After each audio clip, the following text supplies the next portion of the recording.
Get myself sorted. Right, good afternoon. Name is Councillor Joseph Hales. This is the Grants Advisory Committee meeting, 9th of October 25. My Vice Chair is Councillor Ellington, Sue Ellington. If you're joining us remotely, could you leave your camera and microphone off, please, and put your hand up, and then we'll call you to speak if necessary. That's it. If you're going to be speaking, please speak clearly into your microphones, colleagues, so that everyone can hear you online as well. And we'll move on to the agenda. So first of all, apologies for absence, please. Thank you, Chair. Good afternoon. We have one apology for absence from Councillor Bill Handley. Councillor Martin Khan is substituting in his place. Thank you. Welcome, Martin. Item 2, declarations of interest. So this is for any of our colleagues, council colleagues, who have any direct interest in any of the agenda items in the... No? Okay, thank you. Sorry?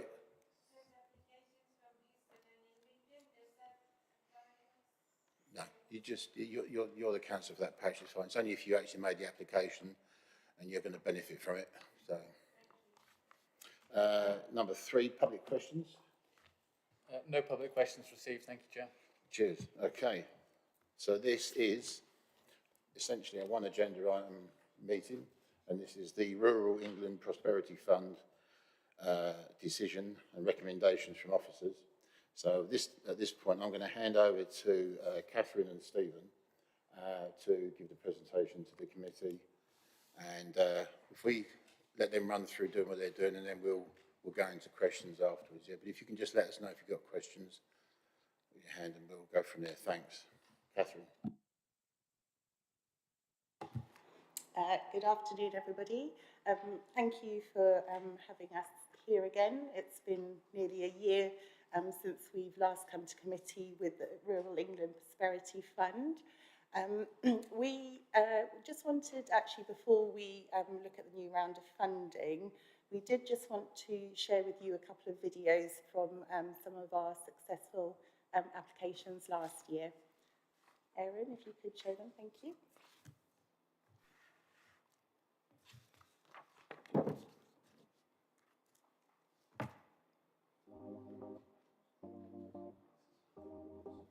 We were awarded just over 20,000, and it's paid for this piece of equipment, which was designed as bespoke for us by Set a Play, and it's a Lancaster bomber, which ties in with Ratton Common, which is just at the other end of the village, which Lancaster bombers flew out of there in the World War II. So they came along and looked at our space, and they designed the equipment just for us. And the other piece of equipment that was paid for was the combi swim, so that a mother can sit on one side, or an older sibling, and a little one, a toddler, can sit on the other side. So this whole play area has been designed for younger children, and we felt it was really important to have something that, you know, older and younger generations could sort of mix with.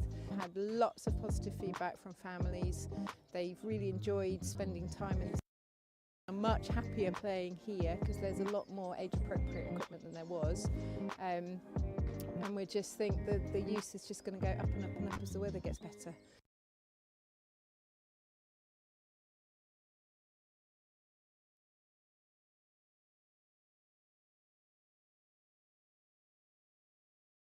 We were awarded £10,000, and it went towards the upkeep of this kitchen and the placement of that disabled door there.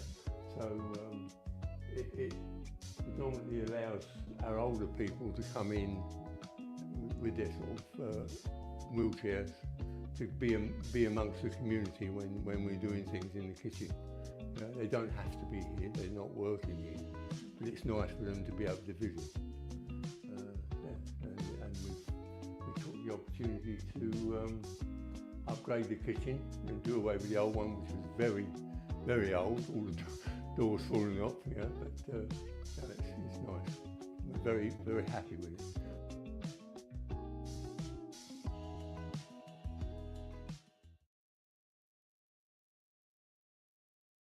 Thank you, Catherine. That was, it's really nice to see those projects brought to life.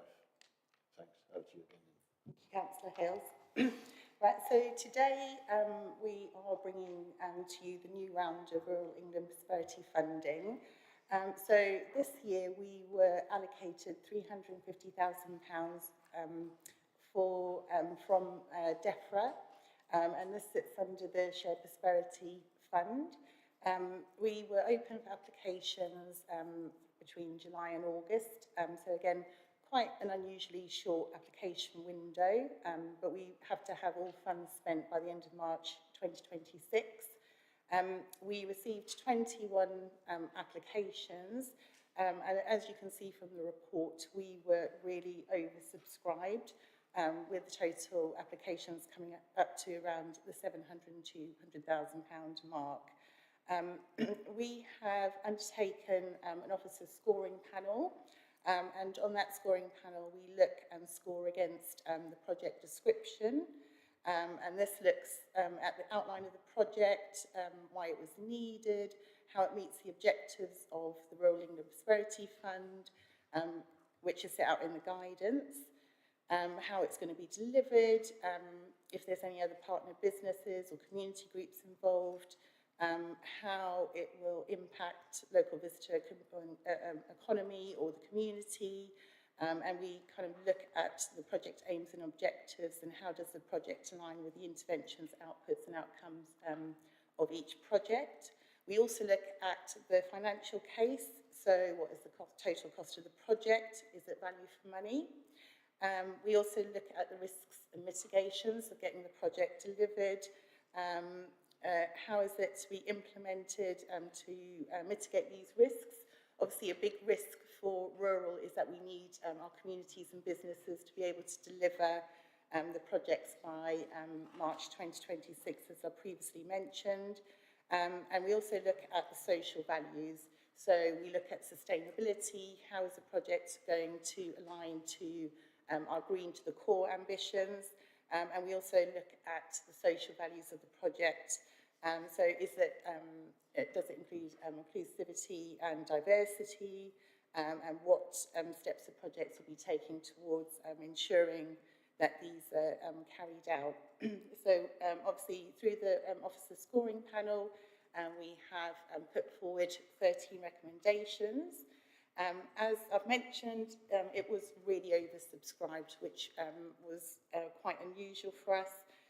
So we have gone with the scoring rate. So in order to pass, we've looked at the 70% pass rate, and we do have some second time around applicants, and these have been awarded 50% of their request. So we've had to look at it, be fair and proportionate, and trying to allocate the funds as we can. We've discussed this with our senior leadership team and with the lead cabinet member of resources, and therefore we're putting forward these 13 recommendations. So Joseph, if you're happy, sorry, Councillor Hales, if you're happy, would you like me to go through each of those? Yes, please. Thank you very much.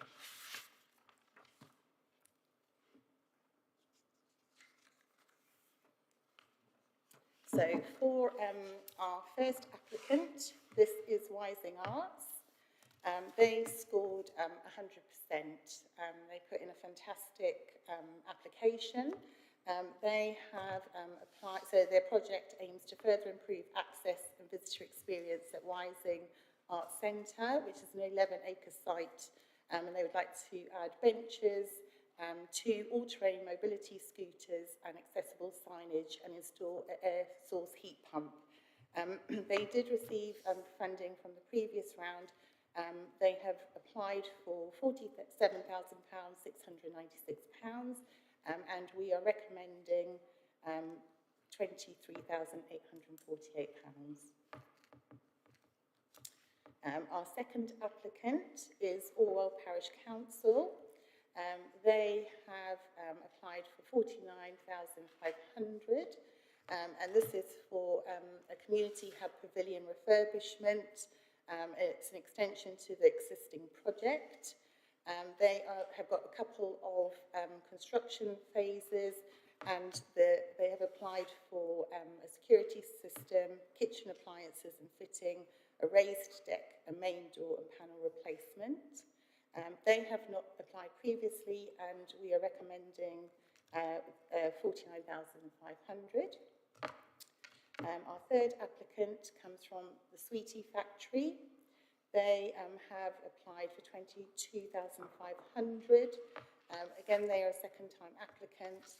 They would they are a small business in Papworth, currently working from home, and they have taken up a commercial premises, and they would like funding to improve the production of the kitchen fit out, and specialist food production equipment. Our fourth applicant is Cam Valley Railway Partnership. They have requested £25,000, and we are recommending £25,000 as they are a first-time applicant. They are carrying out an active travel project to develop the rural tourism in the local area, and they would like to install boards, cycle maps, map designs and digital assets, and web design and event assets. Our fifth applicant is Whittlesford Parish Council.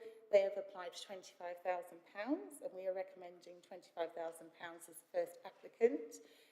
They are requesting funding for footpath resurfacing to improve the active travel route between Whittlesford and the centre of Sawston. Our next applicant is Cryptex Escape Rooms. They have applied for £17,000, and we are recommending £17,000. They are a first-time applicant, and they have requested funding to refurb their experience rooms and upgrade those to kind of keep up with the developing industry. Next applicant, we have Willow Grange Farm. They have requested £50,000, and we are recommending £25,000. They're a second-time applicant, so we've awarded half of their request, and they would like to expand their farm shop, which has an on-site deli and butchery. Next application is Maldorf Bowls Club. They have requested £25,000, and we are recommending £25,000. They would like to renovate an existing changing room and toilet to accommodate disabled toilets and a baby changing area. We have the Chamber of Commerce. They have requested £12,540, and we are recommending £12,540. And they have requested funding for a website upgrade to create a new and modern and user-friendly website to support their activities, which includes supporting local businesses. Our next applicant is Shepworth Wildlife Conservation Charity. They have come in and requested £45,000, and officers have recommended £40,000. They would like to create a conservation hub to host a permanent exhibition of interactive and educational displays at Shepworth Wildlife Park, and to create and raise awareness of species and climate change. The hub will inspire visitors to apply their learning to support wildlife in their own communities. Our next applicant are Hope CIC. They have requested £48,000, and we are recommending £80,000. They are a second-time applicant. We're not quite awarding 50%, as they have requested a minibus, which providing 50% would not be enough to purchase that minibus. Therefore, we are recommending that we fund an accessible pathway at the community farm in Girton. Our next applicant is Avenue Farm Food Park. They have requested £49,500, and we are recommending £49,500. and they are expanding their existing farm shop into a bigger unit to convert this into a cookery school. And this will include people from the local community and using the produce of their farm. And our final recommendation is Eastern Learning Centre, who have requested £50,000, and we are recommending to fund £23,738. And this is a contribution towards the development of a welfare unit to provide accessible toilets and facilities to provide refreshments for ongoing sports activities.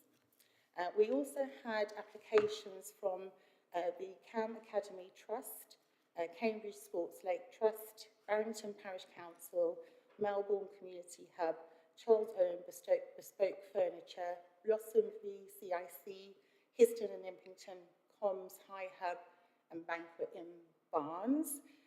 These did not score above 70%. However, we will be getting back in touch with the applicants and discussing and providing information why they were not successful. And that's it. Thank you very much, Councillor Hales. Thanks, Catherine. I have a couple of questions. Go to the floor, if I may. Yeah. Some of the applicants have been successful, haven't got the full amount. Does this affect their ability, do you think, to be able to further their project? So for each of these applicants, we have actually gone back and had a discussion with them, and they're still able to carry out their projects. Maybe not the whole project for all of them. So, for example, Hope CIC is a good example where we can fund a footpath but not a community bus. And if they are unable to complete the task by the end of March next year, what's the process then? So we have a grant funding agreement with the combined authority. So if funds are not spent, that money is then returned to the combined authority. Okay, thank you.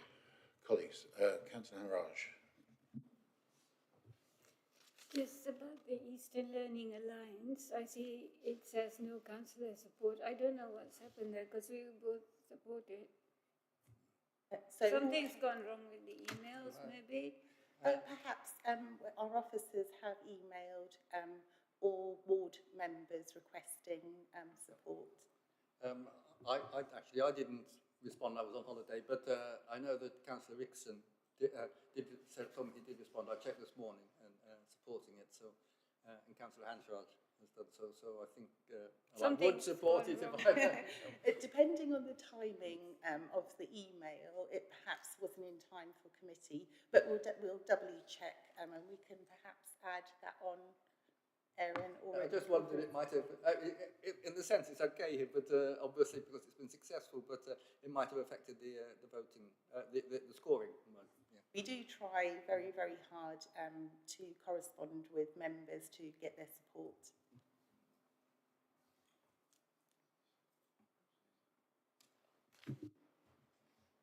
Councillor Sanford. Thank you, Chair. Comments on 3 of the applications. Number 3, Sweetie Factory. I'm very pleased to see they have got proper commercial premises. I was a little uneasy when the original application came in for a residential property in Papworth, which I couldn't see working too well. But yes, kudos to them. They got proper premises lined up, ready to fit out. So big tick. Cryptex escape rooms, although it's in my ward, I wasn't familiar with it. My ward colleague, Councillor Howell, visited, and you probably read he's very enthusiastic about it. He did manage to escape from the premises, so obviously they need to make it more difficult for people to get out. But yeah, that's a positive, certainly from my colleague. The one I am a little uneasy about is Frank's Farm Shop. They've asked for nearly £50,000 to basically fit out or move the shop to a bigger building and then fit out the previous building for a kitchen. I'm comparing that with the Sweetie Factory application, which is less than half the amount requested by Frank's Farm. If they can provide at least one quote, preferably 3, is a normal practice, to support the application for nearly 50,000, that's fine, but just register, I'm a little uneasy about the amount there. Thank you, Chair. Councillor Ellington? No. I'll come back to you soon, yeah. I was just going to hop in on that. So, Councillor Sandford, as part of the application process, we do ask for 3 quotes.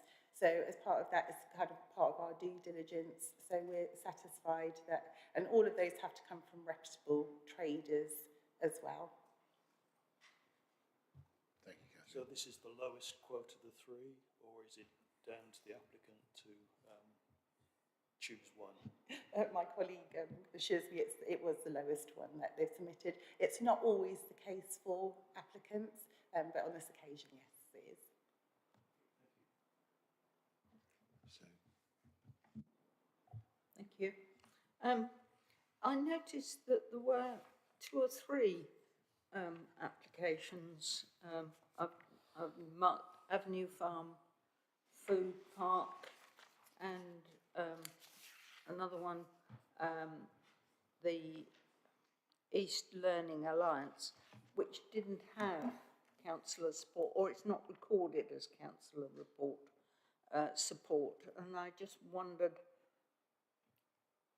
whether that does, as was said earlier by Sunita, have an effect on the overall marking system, and if not, it's not worth having on the list, to be frank.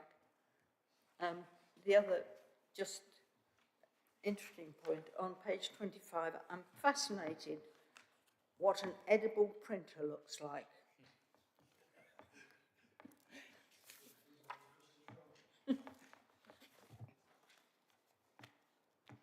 Sorry, can I, so in terms of the scoring, we don't use councillor support as part of the scoring process. I kind of outlined those previously for the officers in terms of project description, financial case, risks and mitigation, social values around sustainability, inclusion and diversity. So again, we do try really hard, but sometimes we're unsuccessful in getting responses due to busyness, etc. And in fact, we do have a video somewhere that I can share with you what an edible printing machine looks like. So our officers have actually been out there and filmed it in process. And in fact, they've made us some South Cams cupcake toppers, I believe. it's a one-use only printer. Once you've eaten it, that's it. Oh, well, that's what I thought. You have to apply for another one. Okay. Any more questions from the committee? Because Councillor Williams stuck a hand up there, so we are very, very inclusive here. So. Yeah, there are batteries in the inside ring, so yeah. Your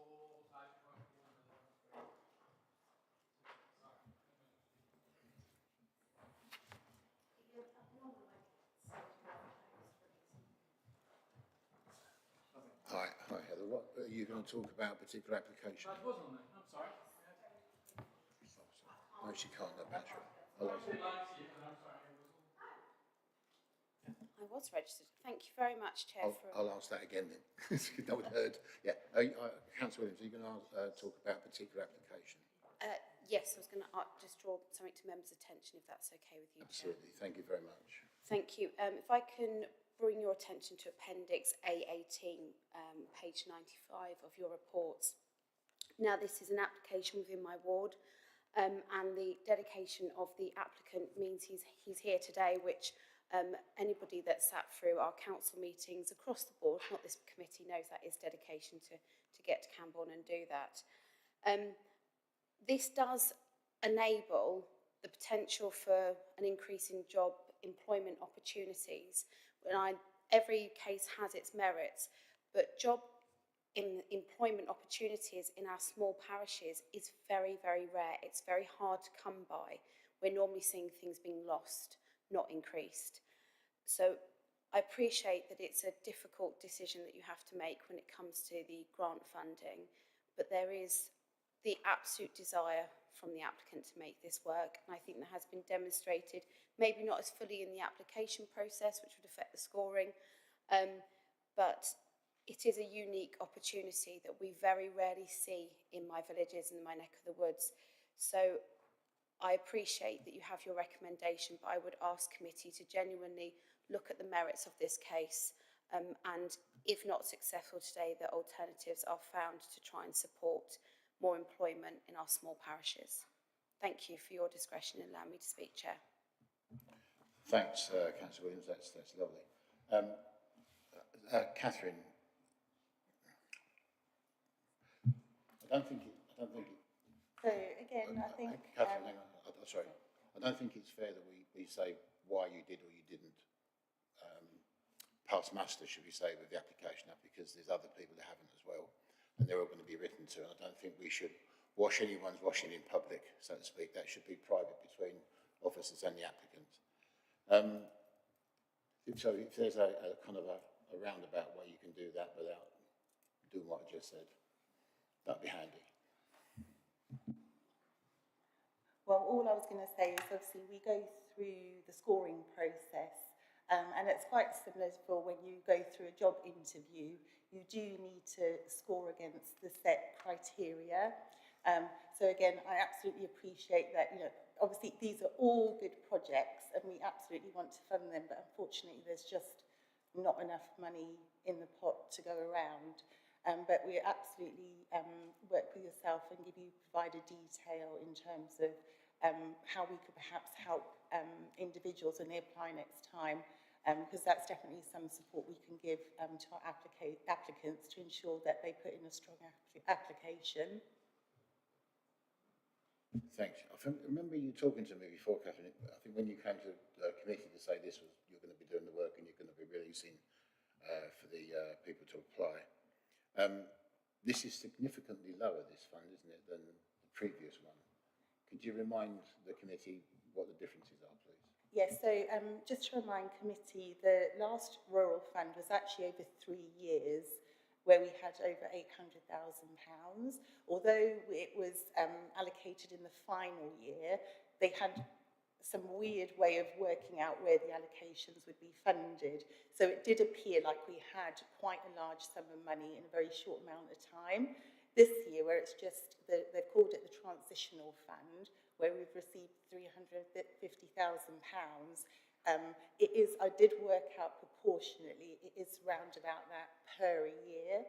At this point in time, we do not know what's going on with the Shared Prosperity Fund or the Rural England Prosperity Fund.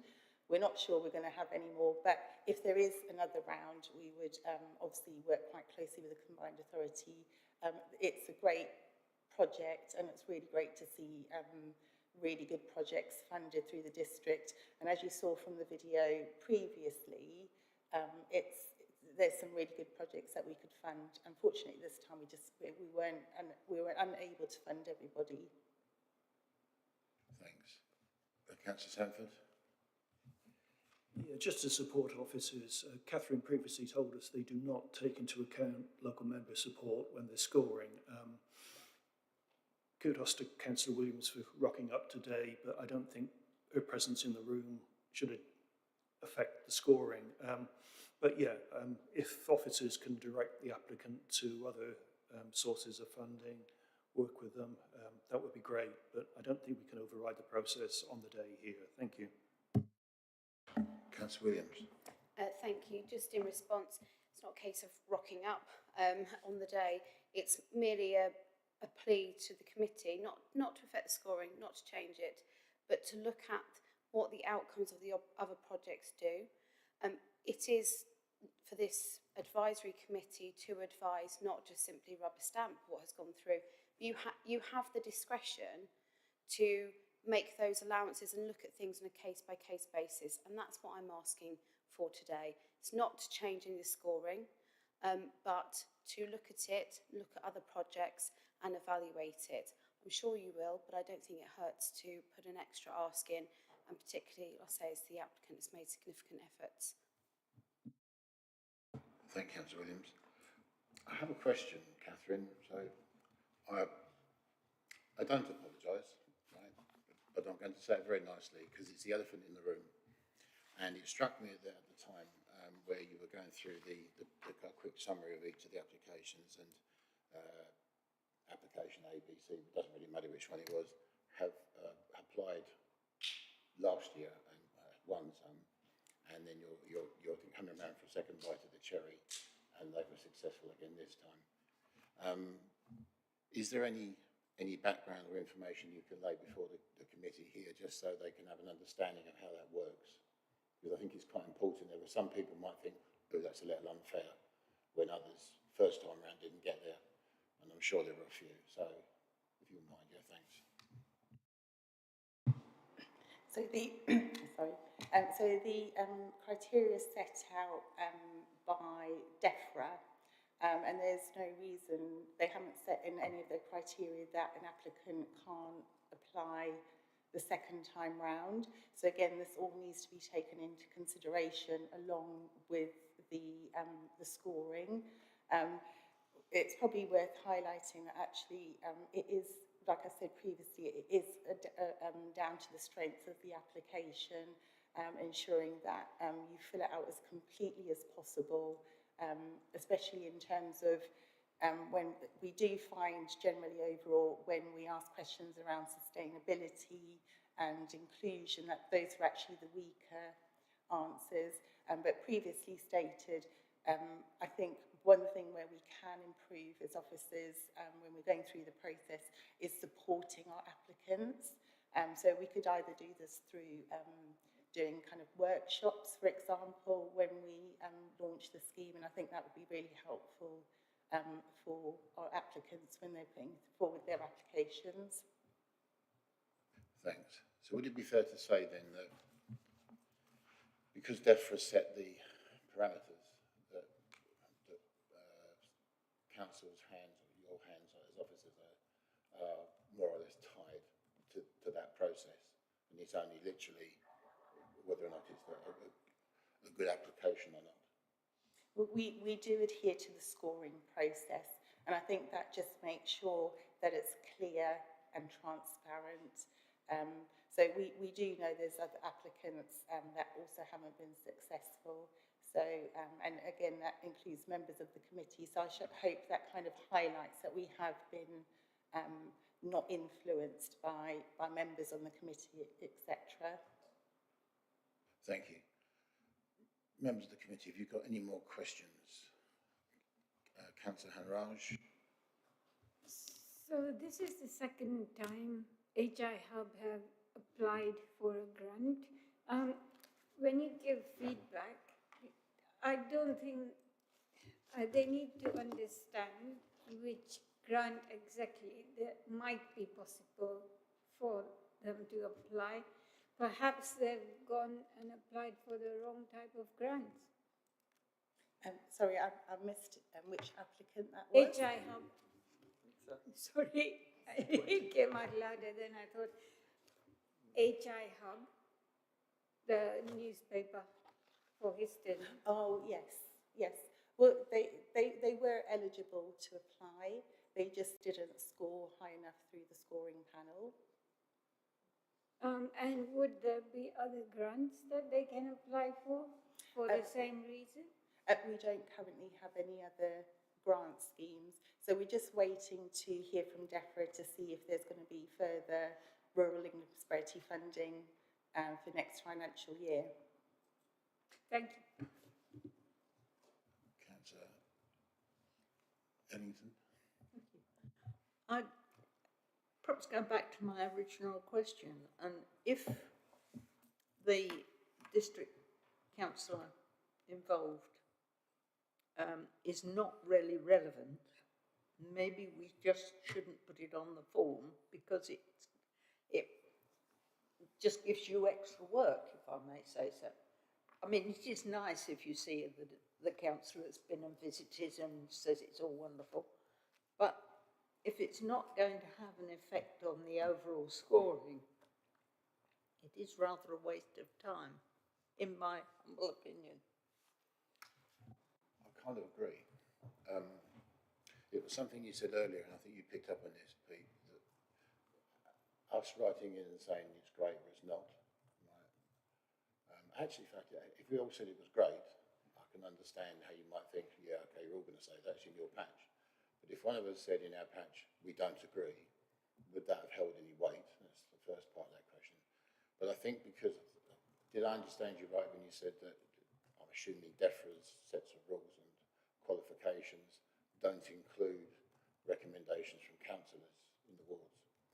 So, unlike all the other grant schemes that we have running in and around South Cambs and County and all the rest of it, where councillors are required to support that application, if you like, and that does make a difference, it can lead to confusion. I think that's where you're coming from. Yeah, so it might lead to confusion. So perhaps that might be one thing that, I suppose you could argue the councillors, the ward councillor have seen sight of it, so they know what's going on in their ward, but actually don't bother, because there's no benefit one way or the other.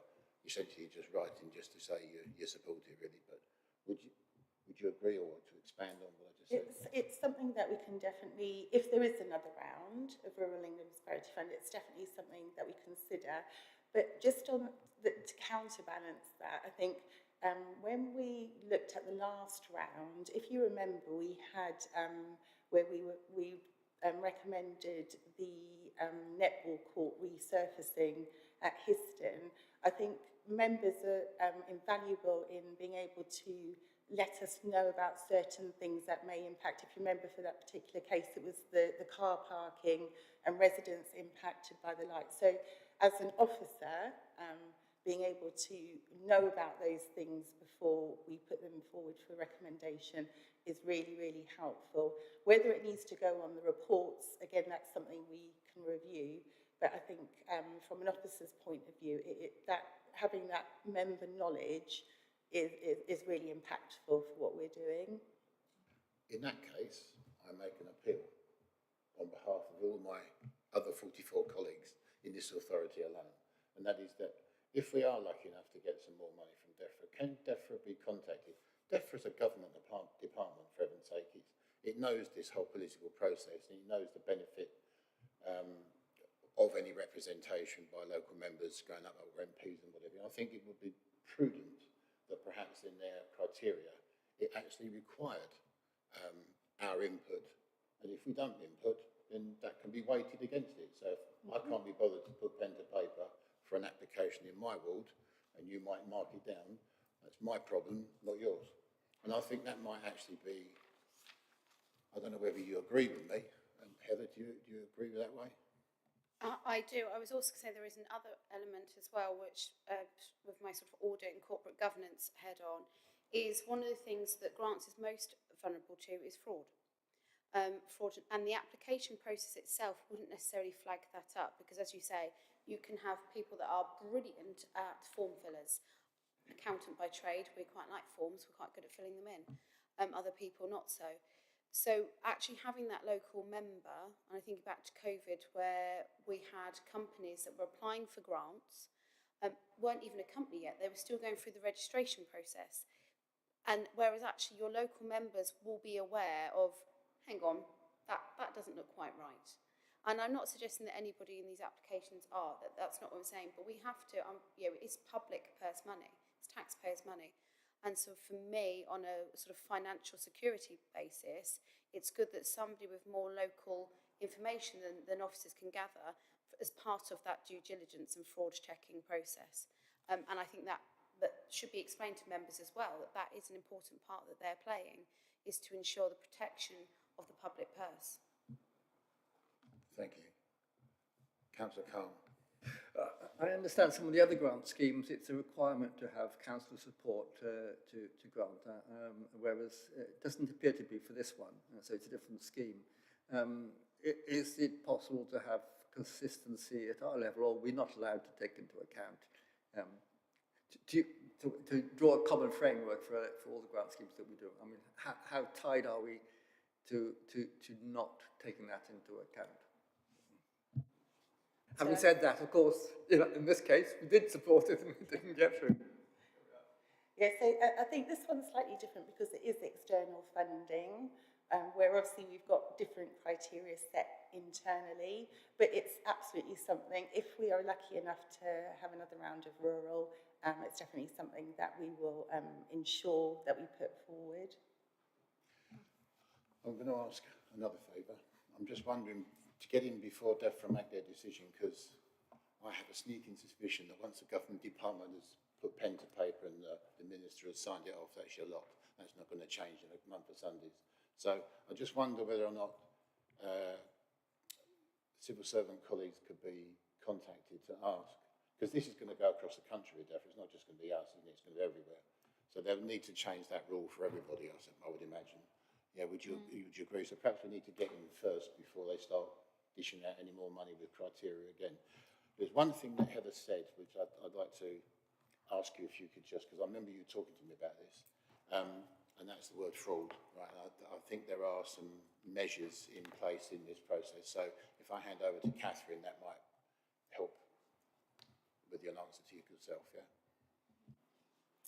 So in terms of that, we do have a fraud risk assessment in place, and we do various checks. So checking, for example, that business is on Companies House, that they're, if they're a business taxpayer,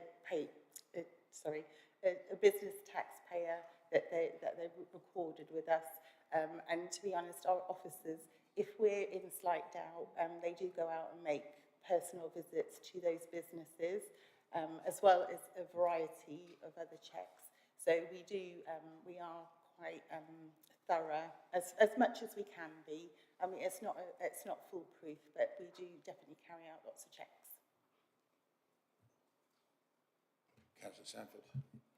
Thank you, Chair. I assume you also check the applicant status, for example, ensuring they're undeclared bankrupt and that kind of thing. We do that.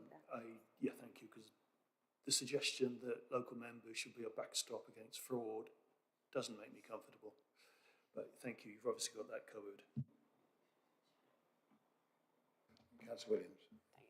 Absolutely not what I said at all. I said that local knowledge can be helpful. And indeed, I won't go into specifics, in my case, it was helpful in my ward during COVID. Had all the company house regulations, it's very easy to do, everything's set up and what have you. It's not about being a backstop or a fail-safe, it's about additional support.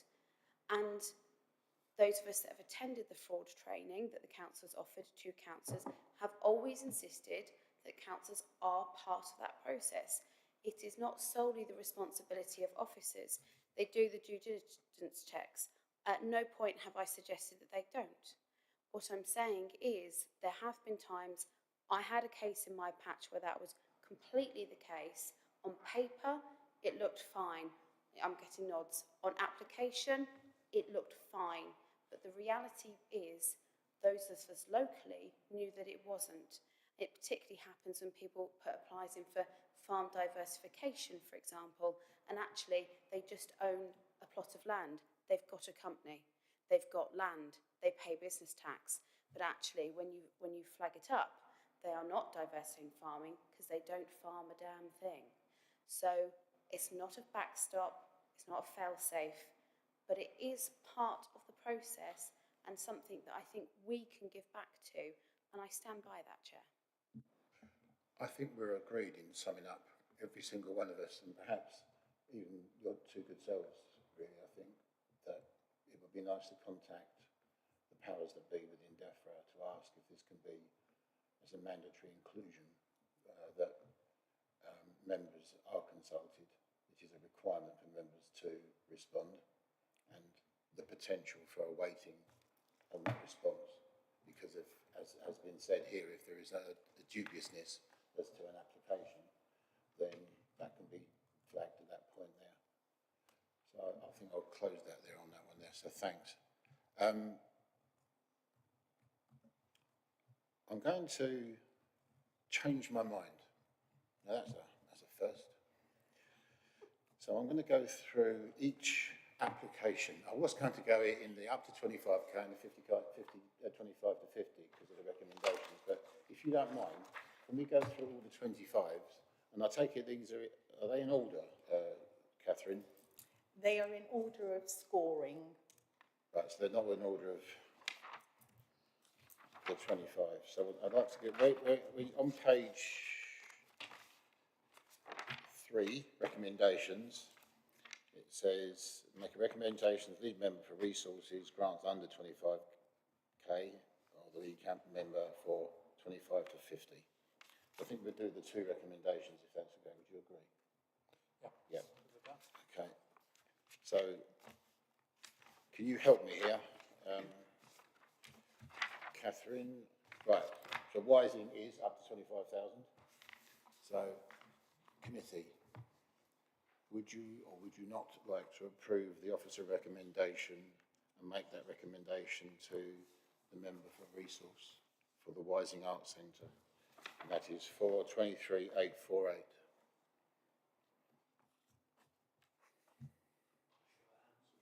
Yeah, it would help. I'm not telepathic.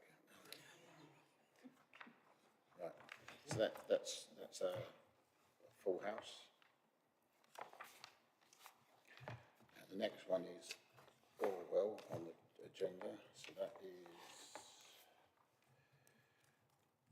right. That's a 49,000. So that's going to be the next one. So we'll do this in order on here, but we'll just put it into the categories. Yeah. So this is the Orwell Parish. Is it Orwell Parish Council? Yeah.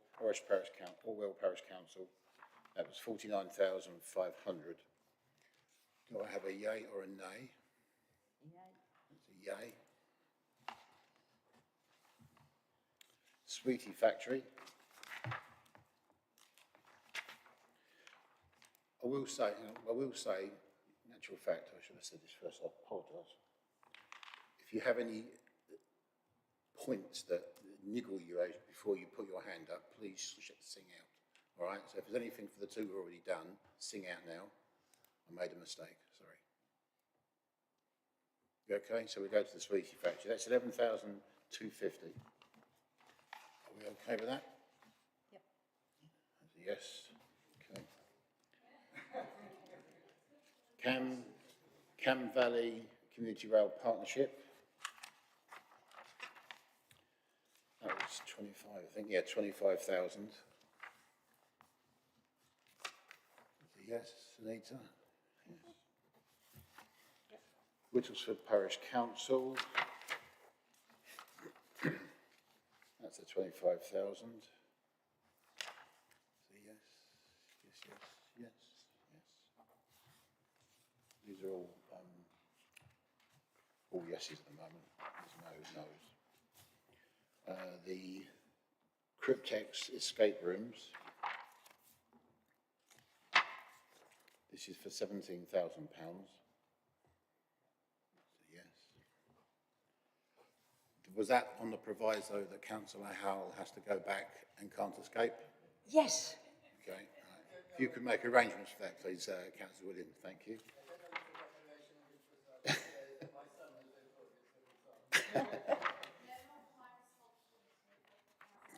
Perhaps you, just a suggestion. Mildred Bowls Club. No, Willingham Grange I beg your Farm. pardon, didn't I? I didn't hand. Yeah, Willow Grange Farm, which is for £25,000. Yeah. Now Mildred Bowls.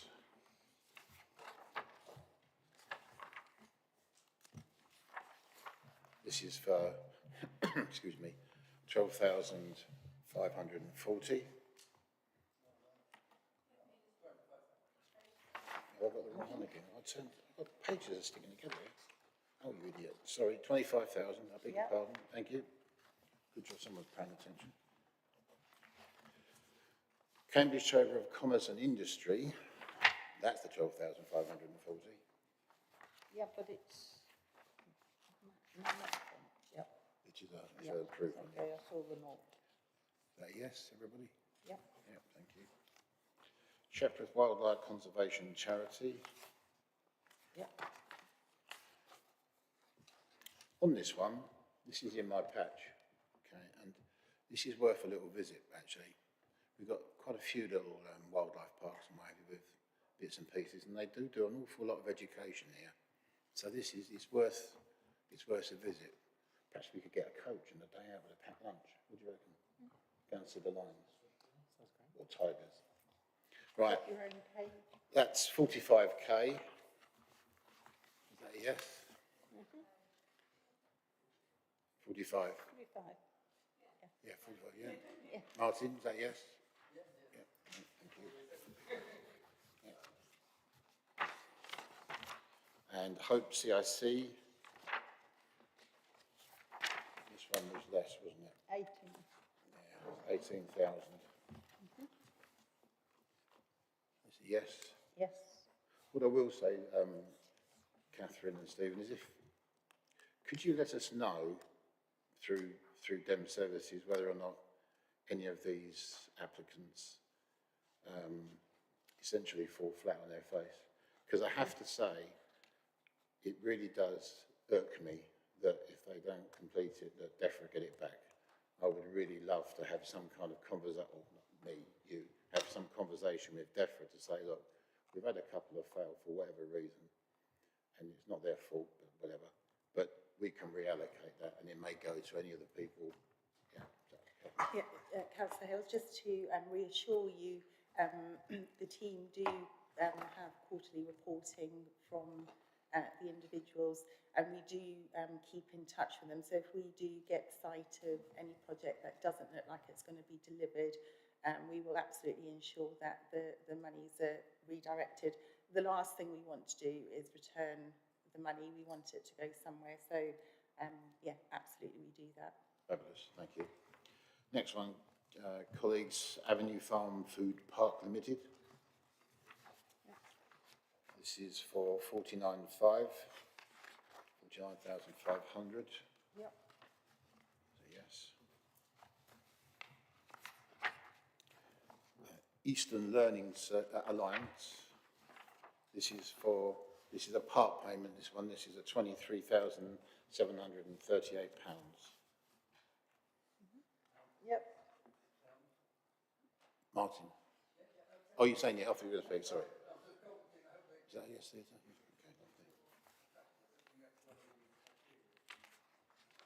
Okay, right. So, that's all of the recommended ones, isn't it? So do we have to make any recommendations with the ones that didn't qualify? Two shakes. I mean, Chair, in a sense, you have already made a decision of the ones that haven't been awarded. As you didn't decline any of the ones that have been awarded, I don't think any funding would be left over for any of the ones that haven't been awarded. Okay. I think it just needs to be said that as a council and officers, that we are extraordinarily grateful for the amount of people that made applications. Even it did take a while to sort it out, but it's fabulous. It shows there's a lot of interest. So from my own personal point of view, and this is what I'll be saying to the member for resource as well, is that it's an honour to be able to administer this process with colleague officers. So, Councillor Khan. Normally with local authority expenditure, you have to try and spend it by the end of the financial year, like in this case. It's often very difficult. Some people find, say, in January or February that they can't spend the money. And in this case, look, we're halfway through the year already, so it's very possible you'll have that. Then you may have a series of, there are applications here which haven't been funded, which might then be considered. It's important then to know who can spend the money in a fortnight or something like that. I think it would be important to find out from the other applicants how quickly they could spend the money, particularly as you're nearing the end of the year, because when I was working in local government, the number of projects which were done at the end of the year on, quite a number of projects were done at the end of the year on spare money, and it's important to get that money out. So just to highlight that. Absolutely, Councillor Khan, and as part of the application process, we do ask applicants to highlight the risks. And again, I must say my team have been brilliant, and we've had lots of conversations. So where we've maybe suspected that maybe it might not be deliverable, we've had the telephone conversation or popped out to visit them to gain those reassurance. So any of our recommendations, although it's not 100% bulletproof, we do really work with the applicants to make sure that they are in a good position to deliver. I suppose adding to what Councillor Khan said, that if someone takes it to the wire in March and then you find out they've still got it in the bank and they haven't spent it, then obviously they get to return it. I think probably that conversation with DEFRA prior to that, you know, that South Cambs is by far the best council in the country and therefore should be given special dispensation to spend any monies that are returned, right, as they see fit within this programme. Yeah, just in case DEFRA are watching. Right. Okay.